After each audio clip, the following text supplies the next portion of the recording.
Hey guys, Angelo Lambropoulos, Director of Lambros Realty. You're watching the 16th episode of FAQu, Frequently Asked Questions, in which we answer for you as the consumer.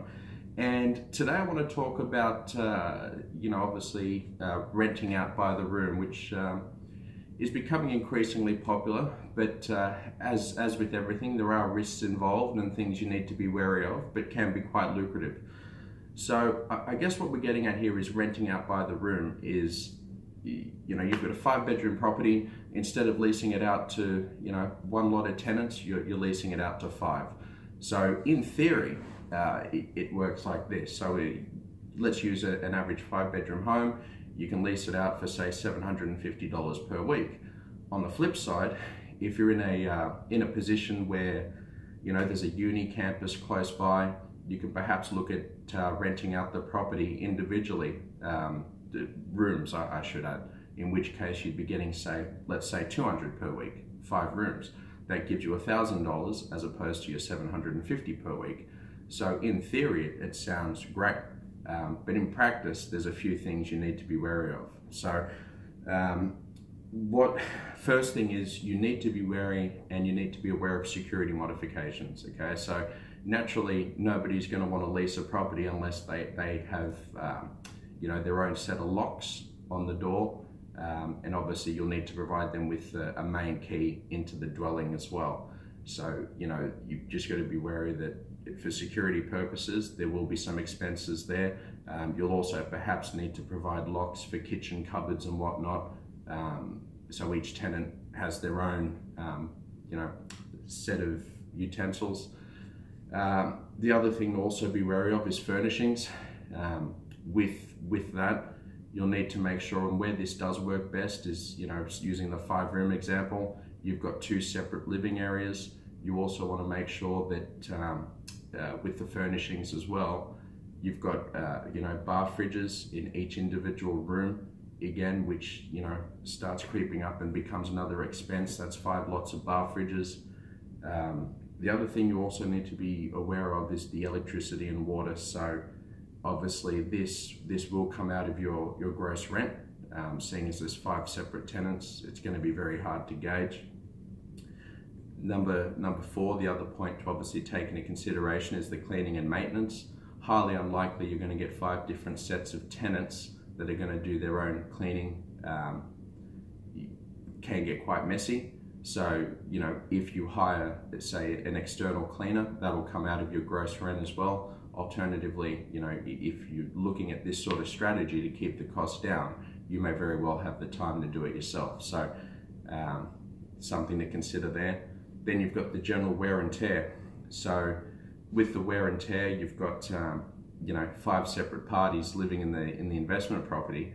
Nobody's really going to stand up and claim liability if something breaks or damages occur. So what you've got to be wary of is if you did have an individual lot of tenants in, so a family for instance, there's only one person responsible, it's that family. So what you want to do is to make sure you counter that is you have hard-wearing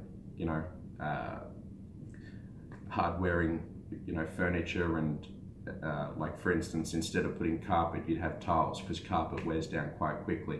Tiles are a lot more durable. Things like that. Even a vinyl, for instance, something that doesn't, if you go to timber floors, you're going to get scratches and all sorts of problems. So just be wary of the wear and tear.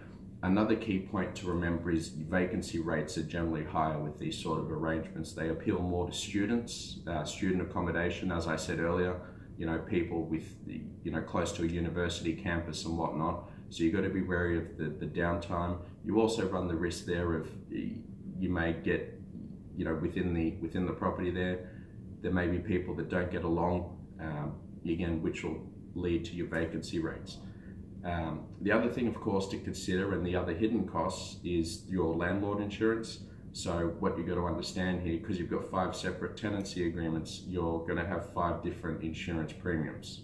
Okay, so another thing to perhaps consider, and obviously your management costs. So if you're engaging a real estate agent to manage your property, there's going to be, again, individual tenancies. The property manager is going to charge you for each individual tenancy. So unless, of course, you're managing the property on your own. So there's a few things to consider there, and you know, on face value, principal sounds great. You know, $1,000 a week versus $750 a week. But you know, as with anything, if it's too good to be true, it generally is. Now, I'm not saying this strategy doesn't work. It does have its advantages, but what you need to be wary of is, you know, for this to work accurately, you need to budget and project, you know, how much it's actually the outlay, right? So if it starts eating into your rental return where you're engaging cleaners and you're getting wear and tear and you're getting damages left, right, and center, you're paying water, electricity rates, you know, does $1,000 versus $750 equate? No, not at all. So you want to make sure that the ratio is in your favor if you're doing something like this. I'm not saying it doesn't work. They're the things you've got to be wary of. It can work. Obviously, the areas and where it does work best is, as I said earlier, university campuses, close to public transport, close to a CBD, in which case you're obviously looking for student accommodation. But just be aware of all those problems that may arise, and if you factor that in, you could find yourself a quite a lucrative return. And the other thing to perhaps consider with something like that as well is make sure that if you are converting it to do out the rent, you know, rent out by the room, you want to make sure that it is easy to convert back when it goes down the path of selling, if that's where you go. Because you don't want it to appeal to a niche with locks on doors, and the wear and tear over time is going to deter a lot of prospective purchasers. So keep that in mind. If it's an easy conversion back, you want to look at your capital growth as well with not too much wear and tear.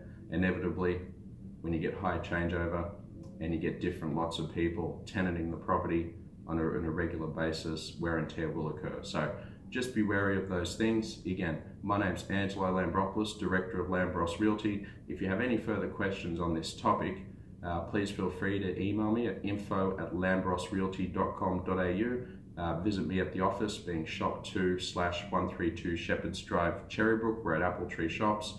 Or you can simply call me on 0286287128. I thank you for watching this week's episode of FAQu, and I will see you again next week. Bye for now.